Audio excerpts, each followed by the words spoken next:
주님의 이름으로 사랑하고 축복합니다.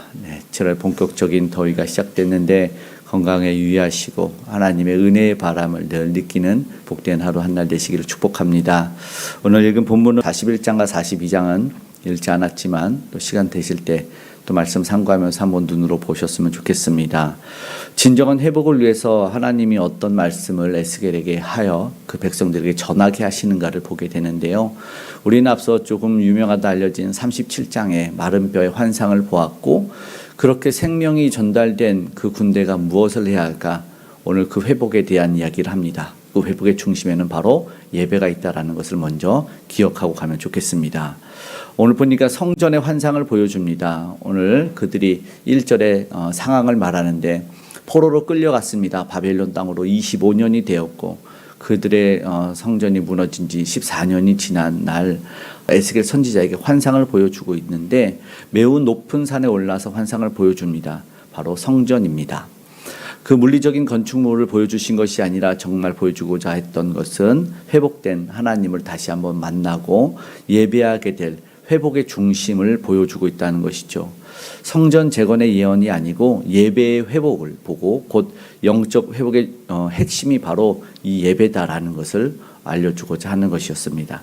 성전 환상에 담긴 뜻이 있는데 2절에 보니까 매우 높은 산에 내려놓으셨다 합니다. 하나님의 이상 중에 에스겔이 본 것은 그 성읍과 산이었어요. 매우 높은 곳에. 단순히 지리적으로 물리적으로 높은 산을 보여주는 것이 아니라 하나님의 거룩한 영광, 가장 높은 곳에 하나님의 위엄을 보여주고 있습니다. 하나님의 백성은 세상에 있지만 이제 다시 한번 일어나 하나님이 원하시고 받으시는 곳으로 옮겨가야 되는 것인데 그 성전은 세상과 구별된 장소다라는 것이죠. 그곳에서 하나님을 향한 예배가 시작되고 있습니다. 이제 그것을 보니까 이어지는 환상 3절 4절에 보니까 측량합니다. 에스겔 40장 3절의 말씀을 한번 읽어보겠습니다. 나를 데리시고 거기에 이르시니 모양이 놋같이 빛난 사람 하나가 손에 3줄과 측량하는 장대를 가지고 문에 서 있더니, 하나님이 성전을 측량하시는데 이 놋같이 빛난 사람이 에스겔을 이렇게 이곳저곳을 데리고 다니는데 정확하게 하나님이 그 성전을 측량하며 기준을 잡는다라는 뜻이겠죠. 우리 신앙과 예배가 하나님 기준에 얼마나 부합되고 있는지를 한번 생각해 볼 수 있는 말씀이 될 것입니다. 혹 사람의 중심의 예배는 아닌지, 정말 하나님이 기뻐하는 예배를 드리고 있는지, 때로는 감정적으로만 흘러가는 그런 예배가 아닌지를 한번 생각해 보기 원합니다. 하나님은 에스겔 선지자에게 말씀하죠. 4절에 보니까 눈으로 보고 귀로 들고 마음으로 생각하라. 그러니까 깊이 보고 경청하고 마음으로 품으면서 하나님께 예배를 어떻게 드려야 되는지를 생각하고 그 삶을 살아낸다라는 것이죠. 4절의 말씀, 너는 본 것을 뭐라고 말씀하냐면 이스라엘 백성에게 전하라고 하십니다. 에스겔 선지자는 전할 사명이 있었습니다. 다른 모든 이들에게 비전을 품은 자, 하나님의 이상을 가진 자는 전할 수밖에 없습니다. 그리고 그것이 책임이다, 의무다라고도 말할 수 있는데 그냥 기록한 말씀으로 끝나지 않고 전달과 선포로 이어져 가야 됩니다. 예배 회복은 공동체 전체가 함께 이뤄가야 되기 때문에 어느 누구 한 명이 은혜 받아 끝나는 것이 아니라 은혜의 확장을 이어가야 된다는 것이겠죠. 그리고 이 예배의 실제 과정을 보니까 이제 본문 에스겔 40장 5절부터 47절까지 쭉 이 외곽에서 중심으로 이렇게 성전 안으로 들어오는 것이 보여져요.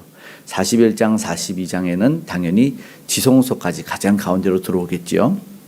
보니까 41절에 거기 뭐가 있냐면 문곁 이쪽에 상이 넷이 있고 저쪽에 상이 넷이 있어 상이 모두 8개라. 그 위에 희생제물을 잡았더라. 제물 잡는 상이 8개나 있어요. 예배가 회복되면 제사, 헌신, 피 흘림이 다시 시작되는데 그 양이 많은 거죠. 그리고 앞에 보니까 성전의 담과 문, 층계 매우 세밀한 구조를 묘사해서, 물론 읽는 데는 조금 이렇게 힘들고 이게 이미지로 그려지지 않으니까 좀 어려울 수도 있지만 하나님께 나아가는 그 경건함이, 세밀함이 그 단계적으로 접근돼서 기록되어 있어요. 하나님께 사실 예배를 아무나 할 수 없었습니다. 굉장히 두렵고 떨렸습니다. 하나님을 향한 경외함이 그리고 그 정결함이 사실은 요구됐습니다. 자칫 잘못했다 그 예배 속에서 다른 불을 드렸다가 죽었던 이들도 있고, 그리고 또 지성소의 거룩함을 가지고 못해서 쓰러져서 방울을 달고 들어갔던 것도 우리는 한번 생각해 봐야 될 것입니다. 계속 보았지만 앞에서 이 에스겔의 환상 이후에 회개 없이 정결함이 없어요. 회개를 통해서 하나님에게 나아갈 때는 내가 씻음을 받고, 즉 형식만이 있는 것이 아니라 중심 없는 예배를 하나님 받으시지 않는다. 오늘 우리도 그것을 한번 돌아보며 생각하기를 원합니다. 그 예배가 회복이 되니까 상이 8개나 있다고 말씀을 했죠. 41절에 많은 예물을 잡아요. 그러니까 제사와 헌신, 예배가 되살아난 거죠. 많은 예배를 드릴 수 있는 이 환상의 모습을 보면서 우리가 생각하게 되는 것이 베드로 사도가 말하는 말씀이에요. 베드로전서 2장 9절입니다. 그러나 너는 택하신 족속이요 왕 같은 제사장들이요 거룩한 나라요 그의 소유가 된 백성이니, 이렇게 말씀하지요. 우리 모두가 제사장이 됩니다. 하나님에게 직접적으로 나아갈 수 있게 되었죠. 영적 제사를 드릴 수 있는 오늘 우리가 되었다라는 것을 기억하기를 원합니다. 오늘 우리의 예배는 예수 그리스도의 피로 완성이 되었습니다. 그래서 거룩한 산 제물로 우리가 예배를 드려야 될 줄로 믿습니다. 로마서 12장 1절에는 우리가 아는 말씀이 그렇게 말합니다. 그러므로 형제들아, 내가 하나님의 모든 자비하심으로 너희를 권하노니 너희 몸을 하나님이 기뻐하시는 거룩한 산 제물로 드리라. 이는 너희가 드릴 영적 예배니라. 오늘 우리에게도 계속해서 형식적이 아닌 영적인 예배, 그리고 하나님에게 나아갈 수 있는 제사장임을 오늘 말씀을 통해서 생각하게 됩니다. 그리고 이어지는 41장으로 한번 넘어가 보면 그렇게 말씀하는데, 성전에 대한 예언이 40장에 보여졌다면 이제 그 성전 주변과 담 이런 것에 보았고, 이제 후반부에는 그 제물을 잡는 것을 보았지만 이제는 그 예물을 어디로 가야 됩니까? 바로 이 제사장이 성소로 가지고 들어가는 거죠. 하나님께 드리는 제사가 회복이 되면 활성화되는 것이 바로 진정한 부흥이고 진짜 참된 회복이다라는 것이죠. 결국 예배가 살아나야 되는 것을 말씀하시는 것이고, 41장에서 보여주는 환상은 성전 내부, 지성소까지 보여주는 구체적인 묘사를 하고 있는데, 에스겔 선지자를 이끌어서 그 아까 빛난 사람이 데리고 간 곳은 3, 4절에 보니까 41장 3, 4절에 그가 혼자 들어가요. 그리고 4절에 그곳을 무엇이라고 합니까? 41장 4절에 보니까 그곳을 이는 지성소니라 하고, 지성소는 우리가 알지만 제사장 출신의 에스겔 선지자도 못 들어갑니다. 1년에 한 번 대속죄일 날 대제사장만 한 명이 한 번 들어갈 수 있는데, 방울을 달고 두려움과 떨림으로 들어가서 그가 예배에 합당한 거룩함이 없으면 그곳에서 죽임을 당할 수 있는 아주 두려운 장소, 하나님의 임재의 처소다라는 거죠. 결국 우리도 생각하는 것이 그겁니다. 하나님께 가까이 가면 갈수록, 알면 알수록 어떻게 될까요? 삶을 대충 살 수가 없습니다. 정말 거룩에 힘쓰고 정말 깨어나기를 날마다 부단히 애쓰는 그런 삶을 살아내게 된다는 것이죠. 경외하고 두려움을 느낄 수밖에 없습니다. 오늘도 우리가 드리는 예배에 오늘 나의 이 삶에 그리고 하나님께 드리는 그 깊이는 어떨지를 한번 생각해 보게 되죠. 하나님을 향한 경외함이 충만해야 되는 우리입니다. 돌아봐야 될 것입니다. 말씀과 기도를 통해서 또 삶의 태도로 그 예배가 계속해서 쌓여가고 있는데, 하나님을 만난다는 그 깊이, 영성이 깊어진다는 것은 저절로 생겨나지가 않죠. 바로 말씀과 기도라는 영성을 통해서, 그리고 믿음의 공동체에서 함께하는 훈련을 통해서 사실은 자라게 됩니다. 그리고 견고해지는 것이죠. 그러니까 사실상 노력이 있는 거예요. 구원받은 내가 하나님을 향해 어떤 열심을 낼까? 그 말씀과 기도로 쌓여 오늘 우리가 그렇게 더 든든히 단단히 서가는다, 오늘 생각하기를 원합니다. 보니까 또 42장으로 이제 넘어가겠습니다. 42장 나중에 한 번 더 눈을 읽으시면 좋을 것 같고요. 보여지는 환상은 수많은 성전의 방이 보여요. 거기는 제사장의 방, 노래하는 자의 방, 재물 보관소 등이 다양히 있어요. 하나님을 예배하는 일은 혼자 하는 것이 아니라 사실 공동체가 드리는 예배입니다. 모든 가운데 각 사람이 주어진 역할로 봉사하고 섬겼을 때 거룩한 한 몸이 된다는 것을 말합니다. 신약에도 말하죠. 지혜 말씀, 지식의 말씀, 능력 행함을, 병 고치는 것, 은사를, 방언 통역함을, 각각 직분, 교사를, 섬기는 자를 다 이야기하고 있습니다. 그리고 발이 손도로 너는 쓸데없다 하지 못한다, 한 몸 이루는 것을 말합니다. 설교자만이 아니라 때로는 찬양하는 사람도, 기도하는 사람, 안내하는 사람, 음식하는 사람, 뒷정리하는 사람 모두가 다 거룩한 사명자라는 것을 우리가 알기를 원합니다. 그리고 이제 결정으로 넘어가면 마지막 42장 20절은 한번 마지막 절이니까 읽어보도록 하겠습니다. 읽겠습니다. 그가 이같이 그 사방을 측량하니 그 사방 담 안 마당의 길이가 500척이며 너비가 500척이라 그 담은 거룩한 것과 속된 것을 구별하는 것이더라. 아멘. 중요한 말씀이죠. 거룩한 것과 속된 것을 구별한다라는 것이죠. 하나님은 오늘 우리에게 본문 전체 결론으로 분별할 수 있도록 해주십니다. 우리의 삶 속에도 거룩과 아니면 속된 것들이 섞여 있을 수 있다라는 거예요. 그래서 돌아봐야 된다는 거죠. 예배는 회복이 되고 그리고 세속된 삶의 방식이 그대로 있진 않은지, 공동체 안에 들어와 있진 않는지를 돌아봐야 된다는 거죠. 하나님이 기뻐하지 않는 거라면 과감하게 구별된 이후에 이렇게 떨궈야 되죠. 제거해야 됩니다. 그래서 하나님은 담을 치십니다.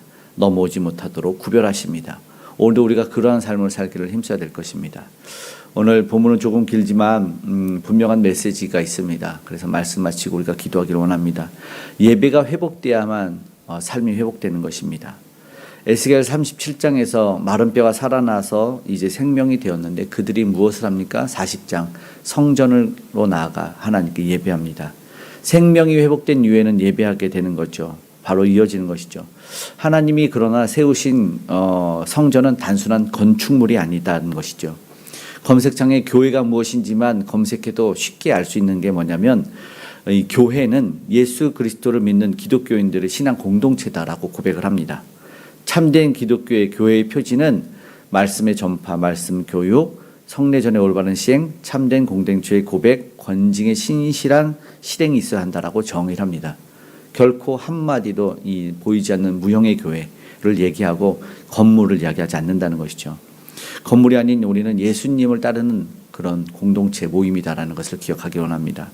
오늘 말씀을 통해서 살펴본 우리 교회는 하나님의 임재를 경험하는 경건의 삶이 있는 자리고 회개와 헌신이 있는 영혼이 깃든 장소이고 예수 그리스도의 피로 열려진 바로 그곳이다. 예배다라는 것을 기억하기 원합니다.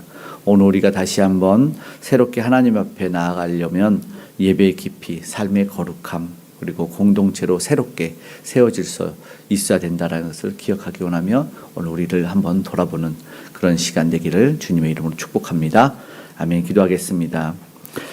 사랑의 아버지 하나님, 오늘 우리가 하나님께 나아가는 이 삶의 자리가 얼마나 정결한지를 되돌아보기를 원합니다. 우리가 정말로 우리 중심에 마음에 하나님이 기뻐하는 삶을 살아가고 있는지를 되돌아보기를 원합니다. 우리의 마음과 생각을 붙들어 주시고 화수꾼을 세워주시기를 원합니다. 거룩함에 힘쓰고 속됨을 멀리하며 하나님 기뻐하시는 예배자가 되도록, 그래서 이 땅의 예배가 진정 회복될 수 있도록 도와주시옵소서. 세계 열방에도 하나님을 향한 예배자들이 많아지고 하나님의 나라가 확장되기 원합니다. 참된 회복과 부흥을 허락하여 주시옵소서. 도우시는 주, 오늘도 예수 그리스도를 참되게 우리에게 예배를 열어주신 예수 그리스도를 전하는 이 복음 전도자들과 선교사님들과 함께하여 주시길 원합니다. 예수를 바르게 알고 따르는 우리 다음 세대가 세워지기를 원합니다. 이 땅에 구원 허락하신 주로 말미암아 주신 사명 감당하는 위정자들이 있게 하여 주시고 폭력의 우상이 무너져 아름다운 복음의 통일로 이어져 갈 수 있도록 주께서 함께하여 주시옵소서. 오늘도 힘들고 곤고한 자들이 있지만 주님을 만나 참된 회복을 누리게 하여 주시길 원합니다. 저들의 아픔과 곤고함을 제거하여 주시고 모든 질병과 암덩어리가 떠나가게 하여 주시옵소서. 참되게 경건하게 예배할 수 있는 아버지 우리 모두가 될 수 있도록 주님 크고 놀라운 은혜를 오늘도 허락하여 주시옵소서. 우리의 모든 기도에 응답하셔서 곤고하고 외로운 자 하나도 없게 하여 주시옵고 삶의 자리와 일터의 현장에서 안전으로 지켜 보호하시고 동행하시는 우리 주님을 만나게 하여 주시옵소서. 오늘도 함께 하시는 주님께 감사드리며 고마우신 예수님의 이름으로 기도드리옵나이다. 아멘.